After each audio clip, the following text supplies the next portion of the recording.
자, 오늘 10장 1절부터 27절까지는 굉장히 이렇게 발음이 어려운 사람들이 쭉 나오잖아요. 이 사람들은 뭐 한 사람이냐? 내가 하나님의 뜻대로 살겠습니다 약속하고 도장을 찍은 사람들. 1절에 보니까 그 인봉한 자는 이라고 나오잖아요.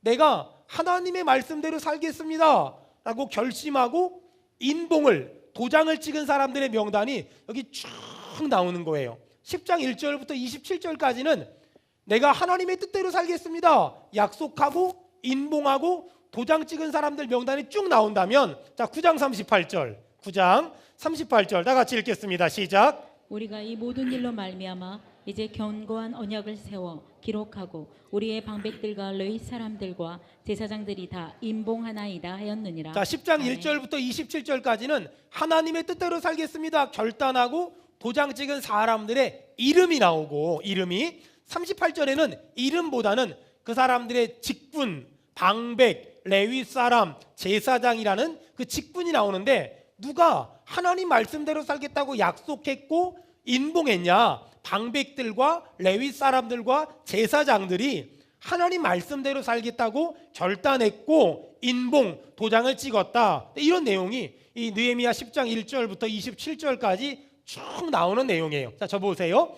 여러분, 우리가 믿음의 인생을 살다 보면 하나님의 뜻대로 살겠다고 참 많이 결단하고 참 많이 결심하고 참 많이 약속을 해요.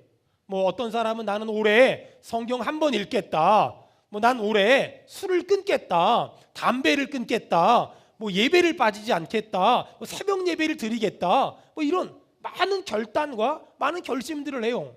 저도 제가 꼭 끊고 싶은데 아직까지 못 끊은 게 있어요. 몇 번을 끊어보려고 강대상에서 여러분 제가 이거 끊겠습니다 라고 말하고서 일주일도 못 돼가지고 또 하는 게 있어요.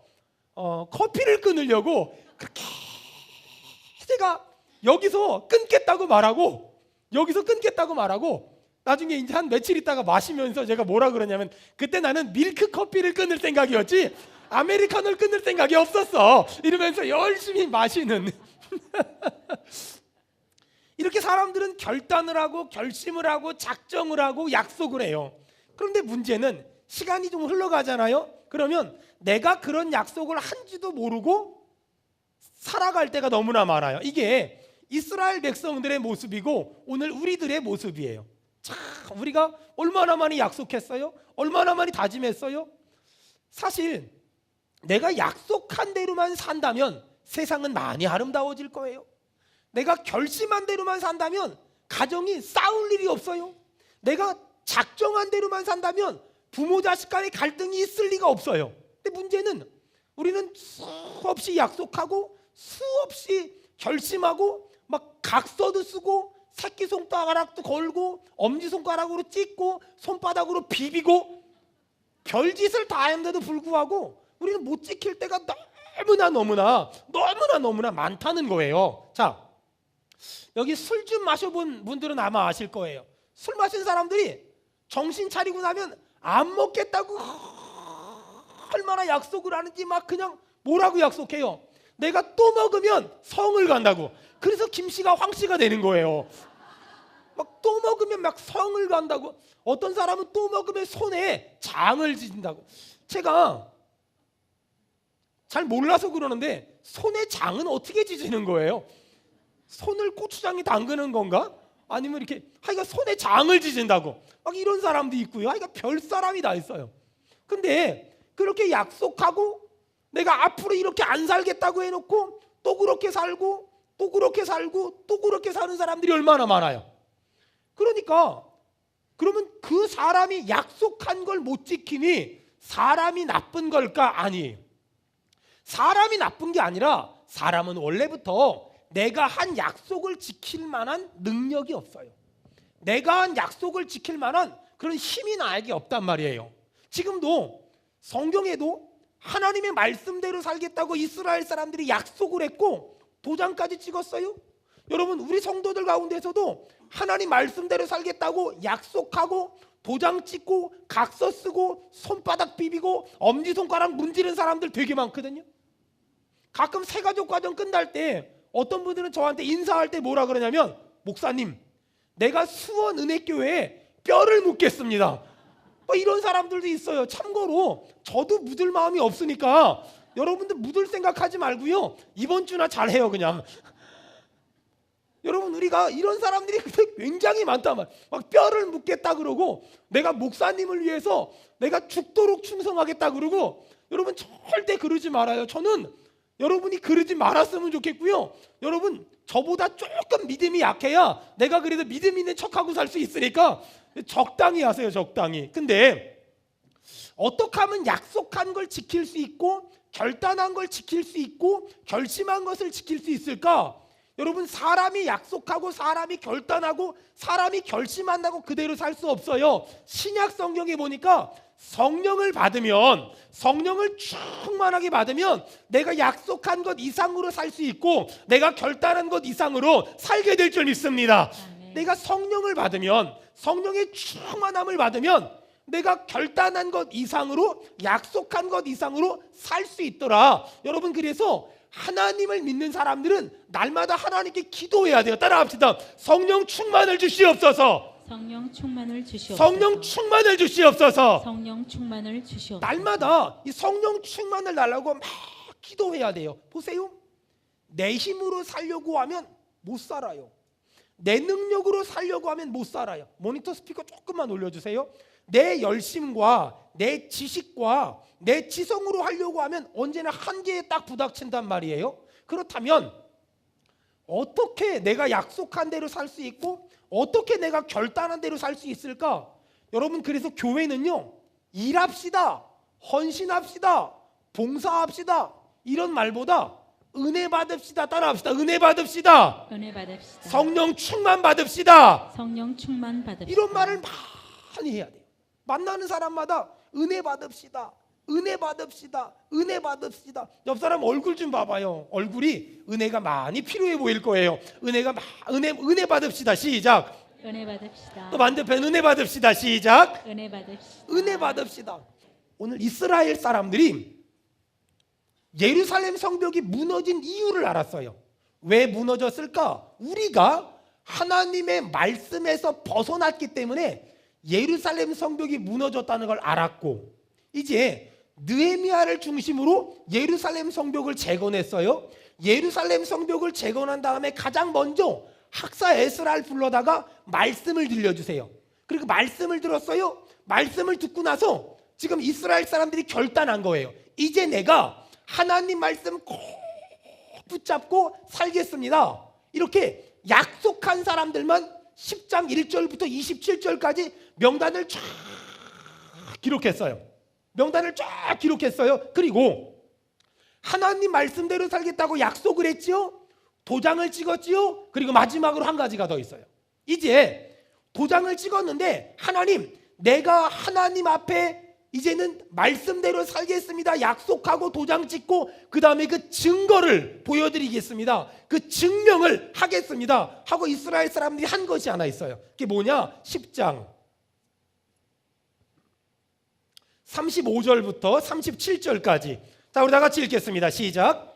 해마다 우리 토지 수산의 만물과 각종 과물의 첫 열매를 여호와 전에 드리기로 하였고, 또 우리의 맏아들들과 가축의 처음 난 것과 소와 양의 처음 난 것을 율법에 기록된 대로 우리 하나님의 전으로 가져다가 우리 하나님의 전에서 섬기는 제사장들에게 주고, 또 처음 익은 밀의 가루와 거제물과 각종 과목의 열매와 새 포도주와 기름을 제사장들에게로 가져다가 우리 하나님의 전에 여러 방에 두고, 또 우리 산물의 11조를 레위 사람들에게 주리라 하였나니, 이 레위 사람들은 우리 모든 성읍에서 산물의 11조를 받은 자이며. 아멘. 거기 보니까 여러분, 토지 소산의 만물과 각종 과목의 첫 열매를 36절에 맏아들과 가축의 처음 난 것과 소와 양의 처음 난 것을, 37절에 처음 익은 밀의 가루와 거제물과 열매와 새 포도주와 기름을, 이렇게 쭉 나오잖아요. 여기 반복적으로 등장하는 게 뭐냐면 첫 열매라는 단어거든요. 첫 열매. 그리고 이 첫 열매라는 단어가 총 정리돼서 37절에 보니까 11조 라고 써 있어요. 11조. 자, 이스라엘 사람들이 예루살렘 성벽이 무너졌어요. 왜? 우리가 하나님의 말씀을 버렸기 때문에. 그리고 느헤미야를 중심으로 예루살렘 성벽을 재건했어요. 그리고 첫 번째 한 일이 뭐냐? 하나님 말씀을 들었어요. 그리고 오늘 10장 1절에 하나님 말씀을 들은 사람들 중에서 내가 이제 하나님 말씀대로 살겠습니다, 약속하고 도장을 찍었어요. 그리고 내가 도장 찍은 것을 하나님 앞에 증명하겠다고 하면서 내가 하나님께 첫 열매를 드리겠습니다, 내가 하나님께 11조를 드리겠습니다 라고 말을 해요. 여러분 어떠세요? 11조를 드리는 게 대단한 믿음 같아요? 하찮은 믿음 같아요? 옆 사람 보고 좀 물어봐요. 대단한 것 같아요? 하찮은 것 같아요? 시작. 여러분은 어떤지 몰라도요, 저는 11조를 드린다는 건 정말 대단한 믿음이라고 생각해요. 11조를 드린다는 건 정말 대단한 믿음이라고 생각하거든요. 제가 며칠 전에 그 가이드 포스트나 이런 작은 책자 하나 있잖아요. 그거를 이렇게 지나가다가 읽었는데 거기 정말 재밌는 얘기 나오더라고요. 아빠랑 엄마랑 아들이랑 교회를 갔는데 예배 끝나고 돌아왔어요. 아빠가 투덜거리는 거예요. 아니, 우리 목사님은 일주일 동안 뭘 했길래 설교를 그렇게 못해? 했던 말도 하고 했던 말도 하고. 그랬더니 그걸 받아가지고 옆에 있던 아내가, 엄마가 또 투덜거리는 거예요. 목사님만 그런 게 아니야. 성가대도 오늘 보니까 죽을 써. 지휘자는 왜 그러고, 성가대원들은 왜 그렇고, 성가대원들은 아주 악보에다 코를 쳐 박았어. 반주자는 왜 그러고, 이러면서 막 뭐라고 막 얘기를 하는 거예요. 그걸 한참 듣더니 뒤에 탄 아들이, 7살짜리 아들이 뭐라 그러는 줄 알아요? 아빠, 엄마, 1,000원 내고 예배 드렸는데 1,000원짜리 예배가 그 정도면은 충분하지 않아? 어저께 10,000원 내고 영화 본 건 재밌었잖아. 그 글을 읽으면서 옆 사람 보고 물어봐요. 헌금 얼마이냐고. 되게 너무 웃기더라고요. 여러분, 우리는 보통 11조라는 말을 듣고 첫 열매라는 말을 들으면 목사님이 헌금하래나? 사실 이런 관점으로 여러분 선입견을 갖는다면 11조에 대해서 여러분은 10분의 1도 제대로 알지 못하는 거예요. 성경이 말하는 11조는 돈 얘기가 아니에요. 성경이 말하는 11조라는 건 내 수입의 10분의 1을 헌금해라, 그런 개념이 아니에요. 여러분, 지금 이스라엘 사람들이 어떤 그런 예루살렘 성벽을 재건한 다음에 하나님 말씀을 들었어요. 하나님 말씀대로 살 거예요. 그리고 도장을 찍었어요. 그리고 11조를 드리겠다고 약속했어요. 이 말은 뭐냐면 10의 1조를 하나님께 드리겠다, 그것만을 의미한 게 아니에요. 잘 들어보세요. 여러분, 11조는 내가 가진 수입의 대표성의 원리거든요. 대표성의 원리. 그러면 11조를 드렸다는 건 나머지 10분의 9는 누구 거라는 걸까요? 더 크게 해요. 나머지 10분의 9는 누구 거예요? 여러분, 인정하시나요? 11조를 드렸다는 건 내가 가진 전부를 드려야 되는데 그 중에 10분의 1을 드렸다는 건 나머지 10분의 9도 하나님의 것입니다. 그러니 11조를 드림으로 교회는 그 돈을 쓰지만, 그 돈을 교회를 유지하고 하나님의 영광을 위해 쓰지만, 나머지 10분의 9는 내 주머니에 있지만, 내 주머니에 있다고 내 돈이 아니라 내 주머니에 있는 돈도 11조를 드렸다는 건 나머지 10분의 9도 하나님의 것임을 인정하는 것이기 때문에 내 주머니에 있는 그 돈도 여러분 하나님의 돈임을 인정하는 것이 11조 정신인 줄로 믿습니다. 아멘. 그렇다면 잘 들어보세요. 10분의 하나님께 11조를 드렸다는 건 대표성의 원리를 따라 나머지 10분의 9도 하나님의 거잖아요. 하나님의 돈으로 자식을 키우면 그 자식이 잘 되죠. 하나님의 돈으로 사업을 하면 그 사업이 잘 되죠. 하나님의 돈으로 밥을 사 먹으면 그 밥이 나에게 건강을 주지요. 하나님의 돈으로 장사를 하면 그 장사가 잘 되는 거예요. 하나님의 돈으로 인생을 살아가면 그 인생이 복될 줄 믿습니다. 아멘. 여러분, 11조를 드린다는 건 단순히 교회에다가 10분의 1을 헌금하는 걸 의미하는 게 아니라 나머지 10분의 9도 하나님의 돈임을 인정하는 거예요. 자, 100만 원을 벌었어요. 11조를 드렸어요. 이 말은 10분의 1을 드리고 나머지는 내 맘대로 멋대로 쓴다는 게 아니라 나머지가 하나님의 돈임을 인정하는 믿음으로 11조를 드리는 거예요. 자, 중요한 것. 옆 사람 보고 물어봐요. 그러면 내 돈이 있어요, 없어요? 물어보세요. 시작.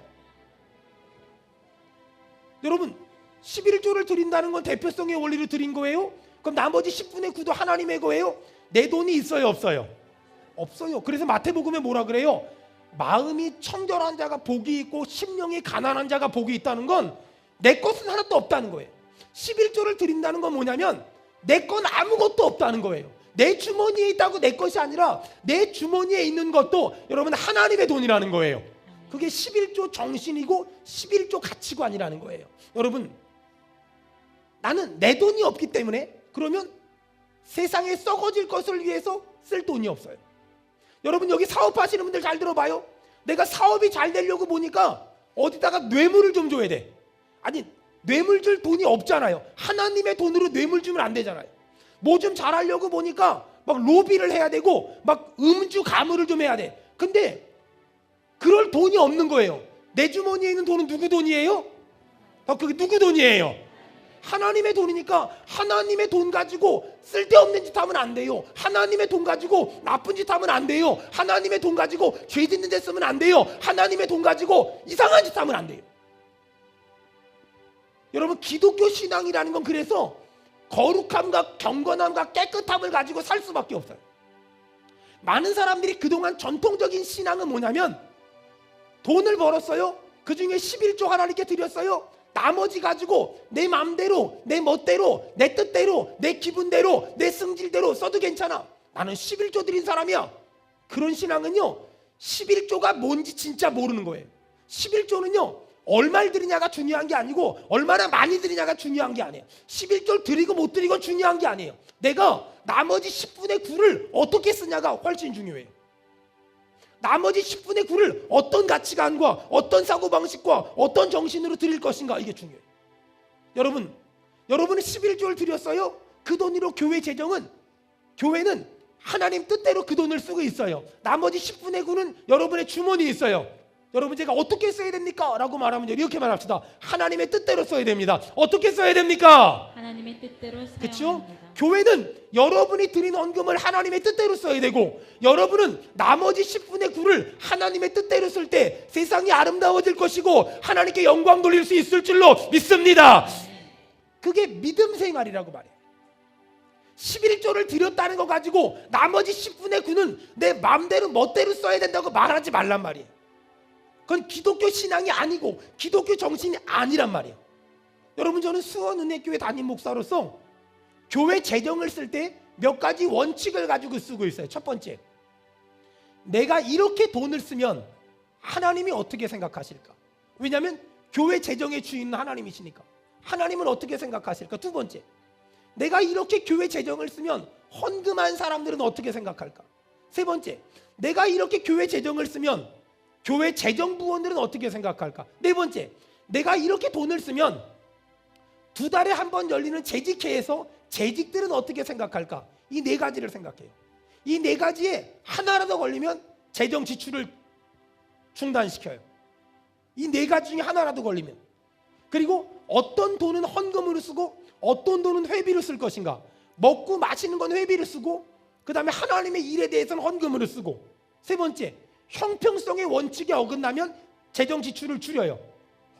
그리고 돈이 없어도 이건 정말 하나님이 원하신다. 그럼 저는 해내요.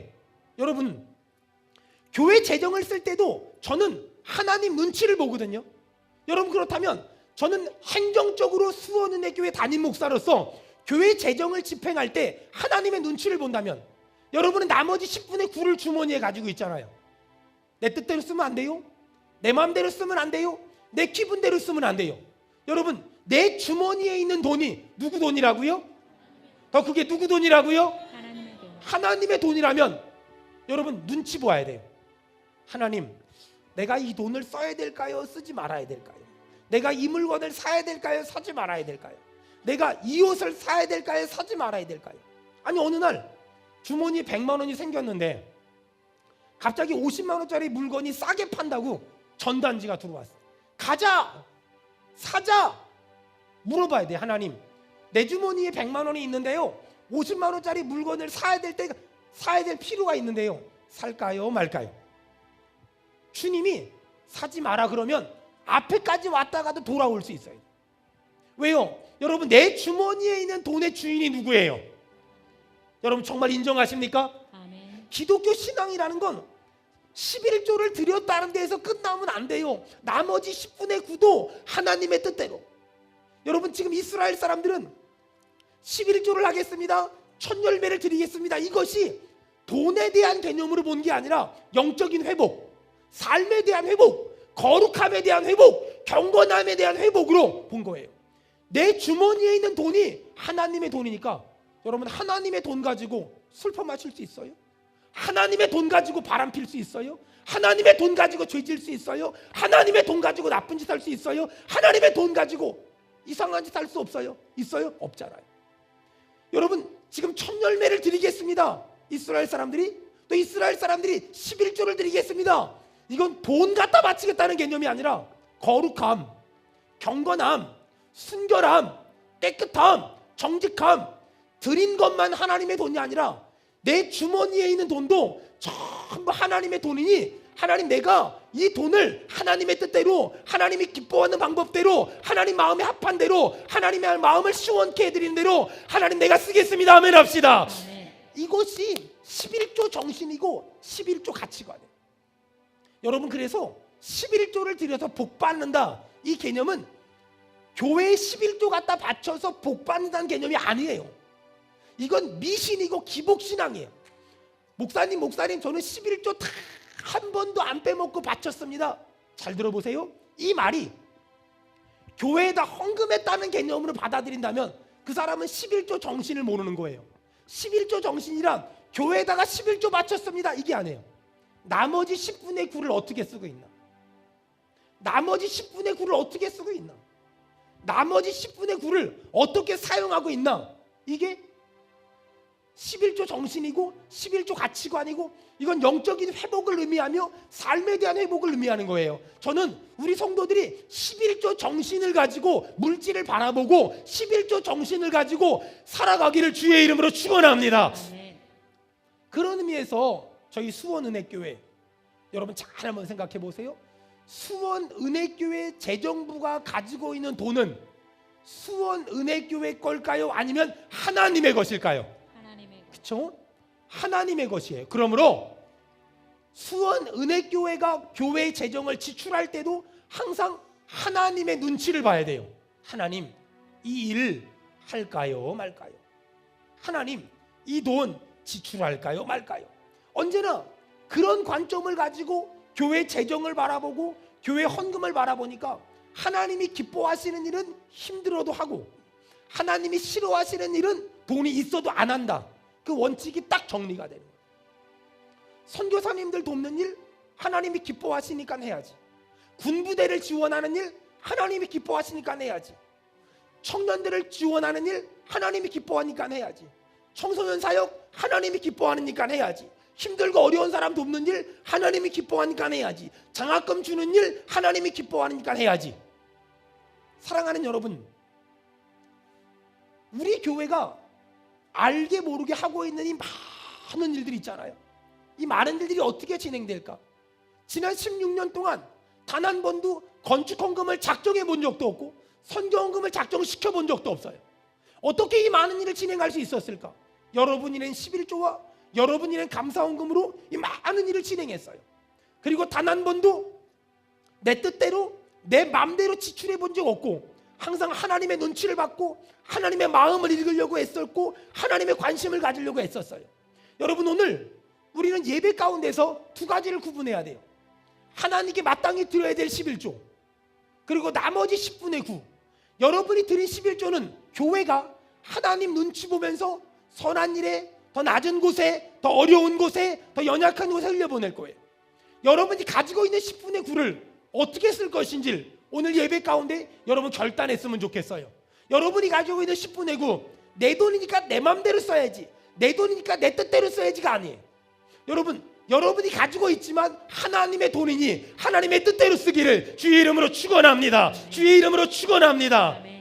여러분 저는 교회 재정을 지출할 때 날마다 하나님 눈치를 봐요. 하나님 제가 이렇게 돈 쓰는 게 하나님 마음이 어떠세요?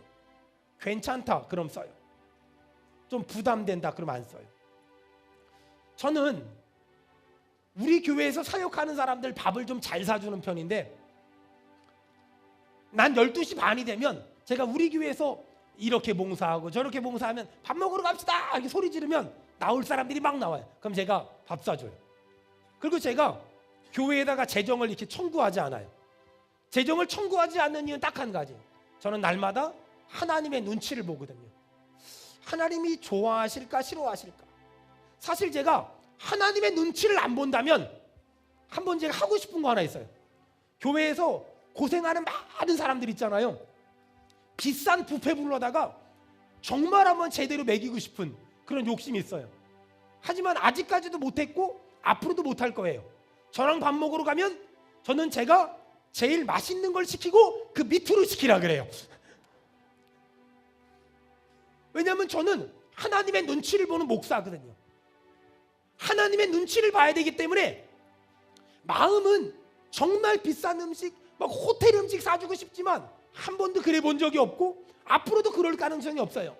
그게 돈을 내가 내든 교회 재정에서 내지 않지만 내가 내도 마찬가지예요. 왜요? 제 주머니에 있는 돈이요, 잘 들으세요, 내 돈이 아니에요. 여러분, 헌금한 건 교회를 통해서 흘려보내는 하나님의 돈이고, 헌금을 안 한 건 내 주머니에 있는 하나님의 돈이에요. 그러면 헌금을 한 돈이든 내 주머니에 있는 돈이든 눈치 볼 수 있어야 돼요. 누구 눈치 봐야 돼요? 하나님 눈치 봐야죠. 하나님, 내가 이렇게 돈 쓰는 거 하나님 어떻게 생각하세요? 하나님, 내가 이렇게 돈 지출하는 거 하나님 어떻게 생각하세요? 하나님, 내가 이렇게 돈 쓰는 거 하나님 어떻게 생각하세요? 그걸 물어볼 수 있어야 돼요. 이스라엘은 예루살렘 성벽을 재건하고 이제 이스라엘 백성들의 회복을 위해서 하나님 말씀대로 살겠습니다 결단하고 도장 찍고 그 도장 찍은 증거로 11조를 드리겠습니다, 헌금하겠습니다가 아니라 내가 가진 모든 재산이 하나님의 것이니 하나님의 뜻대로 쓰겠습니다 결단했어요. 여러분, 오늘 예배 가운데 결단합시다. 여러분, 내가 가진 모든 것들을 하나님의 뜻대로 쓰기로 결단하는 이 아침 되길 축원합니다. 아멘. 사랑하는 여러분, 내가 가진 모든 것이 하나님의 것입니다. 내가 가진 모든 것이 하나님의 것입니다. 그러니 이제 하나님의 뜻대로 쓰겠습니다. 그것을 느헤미야는 이스라엘의 회복과 이스라엘의 갱신과 이스라엘의 부흥과 이스라엘의 꿈을 위해서 도전하기 시작합니다. 내 거 하나도 없어요. 전부 다 하나님의 거예요. 여러분, 내 아들 하나님이 선물로 주신 거잖아요. 내 딸 하나님이 선물로 주신 거잖아요. 내 가족 하나님이 선물로 주신 거잖아요. 여러분, 내 집 하나님이 선물로 주신 거잖아요. 저를 지금의 목사로 만들어준 윤영지 목사님이란 분이 계세요. 저한테 믿음의 어머니신데 어느 날 저를 불러요. 유서가. 우리 교회에 그 청년 있잖아, 걔가 얼마 전에 교도소 갔잖아. 네. 내가 그 청년한테 교도소에 편지를 썼다. 근데 편지를 썼는데 교도소에서 편지를 썼더니 그 청년이 옆에 있는 누구에게도 목사님 편지 좀 써달라고. 그래서 옆에 있는 친구한테 편지 쓰고 옆에 있는 친구한테 편지를 썼다. 근데 2달 만에 내 편지가 필요한 사람이 20명이 넘었다? 그래요, 목사님? 아무래도 교도소가 선교할 수 있는 참 좋은 장소 같아. 우리 한번 해보자. 그래서 교도소에 편지를 쓰기 시작했어요. 근데 딱 6개월 만에 2,500통의 편지를 쓰게 됐어요.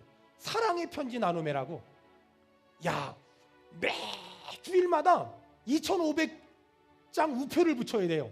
매 주일마다 그 편지 봉투 뚜껑을 닫아야 되는데 풀도 부족하고 편지지도 부족하고 다 부족해. 그거 열심히, 저는 청송교도소 담당이었고 제 아내는 청주교도소 담당이었고 밤새고 편지 쓰다 만나서 결혼했어요. 근데 열심히 편지를 썼죠. 그러다 보니까 사람들이 막 늘어나는 거예요. 처음에는 천안교도소에 있었는데 그 다음에 청주로 이감 가고 청송으로 이감 가고 목포로 이감 가고 막 그러면서 여기도 편지 좀 보내주세요, 여기도 편지 좀 보내주세요. 막 기하급수적으로 늘어났어요. 근데 교도소 안에서 어떤 청년이 이런 편지가 왔어요. 목사님, 제가 교도소에서 출소하고 나면 목사가 되고 싶고 선교사가 되고 싶은데 그럴 수 있는 길이 있습니까? 이렇게 물어봐요. 정상적인 어떤 신학 대학을 가고 신학 대학원을 가기는 너무 시간이 많이 걸리잖아요. 그래서 우리 목사님이 알고 있는 작은 군소신학교가 몇 군데 있었어요. 그런 데를 연결을 시켜서 갈 수 있다고 편지를 썼어요. 그랬더니 나도 가고 싶다고. 근데 우리 목사님이 기도하시다가 이런 얘기 하시다고요. 유서가, 우리 집이 50평이잖아. 50평. 그때 여의도 여의도의 그 KBS 별관 후문에 한양 아파트에 사셨거든요. 우리 집이 50평이잖아. 근데 우리 둘이 살기는 너무 커. 근데 있잖아, 걔네들이 출소하면 교도소에서 그 신학을 해서 선교사가 되겠다고 그 서원한 친구들이 출소하면 우리 집에 데리고 살면 어떨까? 여러분, 이게 쉬운 일이 아니잖아요. 그러면서 이러세요. 우리 집은 내 거 아니라 하나님의 거잖아. 우리 집은 내 거 아니라 하나님의 거잖아. 하나님이 이때를 위해서 나한테 그런 집을 주셨나 봐. 그러면서 출소하면 데리고 살고, 출소하면 데리고 살아서 많을 때는 18명까지, 평균 15명. 거기 저도 있었고 우리 저 지금 반주하는 최봉욱 형제도 있었거든요. 참고로 저 친구는 교도소 출신은 아니에요. 근데 그렇게 그들을 품기 시작했어요. 15명, 18명. 밥을 먹잖아요. 쌀 20kg짜리가 며칠만 지나면 다 없어져요. 그러니까 우리 목사님하고 돌잔치 예배 인도하러 가잖아요. 우리 목사님이 쓰레기 봉투를 커다란 걸, 김장 봉투를 가져가요. 여기다가 옆에다 딱 매달고 제가 여기 앉아요.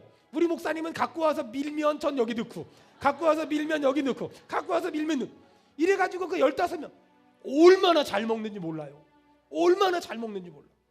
그 청년들을 데리고 있으면서 막 저희 시골에 쌀 갖다 날르고, 감자 갖다 날르고, 고구마 갖다 날르고, 뷔페 가면 담아 넣고 몇 번 걸렸거든요. 그럼 막 우리 목사님이 사정을 해요. 제가 사실은 저희 집에 교도소에서 출소한 청년들이 이렇게 있는데 이렇게 먹이려다 보니까 제가 이랬는데 용서해 달라고. 그럼 그분들이 어떤 사람은 막 욕하는 사람도 있고, 어떤 사람은 감동해서 더 갖다 주는 사람도 있고, 그럼 그거 막 미고 와서 또 막 먹여요. 그래봤자 이틀도 못 먹어요. 그러면서 그 청년들을 신학을 공부시키고 목사를 만들고 선교사를 만들었어요. 어떨 때는 그 청년들 중에서 중간에 나 못해 먹겠다고 목사님 자동차 가지고 도망가는 청년들도 있었고, 그렇게 남자만 15명 이렇게 있으니까 여름에 우리 목사님이 나이가 지금 이제는 내일 모레 80인데도 불구하고 여름에 반바지도 못 입고 있었어요. 그런데 늘 우리 목사님의 고백 가운데 이런 고백이 있었어요. 이 집 내 집 아니잖아. 이 집 내 집 아니잖아. 이 집 내 집 아니잖아. 이 집 내 집 아니잖아. 여러분, 저는 그 목사님을 통해 훈련받고 지금의 담임 목사가 됐지만 늘 제 마음 가운데 과연 내가 우리 목사님처럼 살 수 있을까? 과연 내가 우리 목사님처럼 살 수 있을까? 저 사실 자신 없어요. 저 사실 자신 없어요. 저 사실 진짜 자신 없어요. 하지만 그런 목사님을 통해서 목사가 됐기 때문에 늘 제 마음 한구석에 목사가 뭔지에 대한, 그리스도인이 뭔지에 대한 가치관은 분명하게 서 있어요. 사랑하는 여러분, 오늘 이스라엘 백성들은 내가 하나님의 뜻대로 살겠습니다 라고 고백하고 결단하고 도장 찍고 그 다음에 한 일이 뭔 줄 알아요? 하나님께 첫 예물을 드리겠습니다, 하나님께 11조를 드리겠습니다. 이 말은 돈 갖다 바치겠다는 거 아니에요. 헌금하겠다는 말이 아니에요. 내가 가진 모든 것이 누구의 것이라고요? 크게 합시다. 누구의 것이라고요? 하나님의 것. 여러분, 누구의 것입니까? 하나님의 것입니다. 하나님의 것입니다. 내가 가진 모든 것이 하나님의 것입니다. 그것이 오늘 이스라엘 사람들의 고백이었어요. 사랑하는 여러분, 우리 교회는 작년에 분립개척을 했어요. 부목사님과 장로님 2가정과 성도 60명을 조원동에 있는 우리 은혜교회에 파송을 했어요. 어떤 분들이 그래요. 목사님, 아깝지 않나요? 아까워서 죽겠어요. 근데요, 하나님이 기회를 주시면 저희 교회는 또 할 거예요. 왜 그럴까요?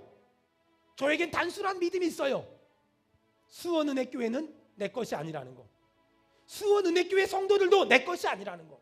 수원은혜교회 재정도 내 것이 아니라는 거. 하나님의 것이라는 거. 하나님의 것이라는 걸 알기 때문에, 믿기 때문에 아깝지만 아까워하지 않을 수 있고, 속상하지만 견딜 수 있고, 또 아쉽지만 참을 수 있고, 또 그립지만 견딜 수가 있는 거예요. 사랑하는 여러분, 저는 제가 생각하는 수원은혜교회가 이런 교회가 됐으면 좋겠어요. 우리가 가지고 있는 모든 것 중에 그 어떤 것도 내 것은 하나님 것 하나도 없으며 전부 다 따라합시다. 하나님의 것입니다. 하나님의 것, 하나님의 것입니다. 하나님의 것입니다. 우리가 수입의 일부를 헌금을 해요. 왜? 교회를 통하여 선한 일 하라고. 나머지 10분의 9는 내 주머니에 있어요. 내 주머니에 있다고 내 것이 아니에요. 내 주머니에 있는 하나님의 것이에요. 여러분, 여러분에게 있는 10분의 9를 하나님의 뜻대로 쓰기를 결단하는 이 아침 되기를 주의 이름으로 축원합니다.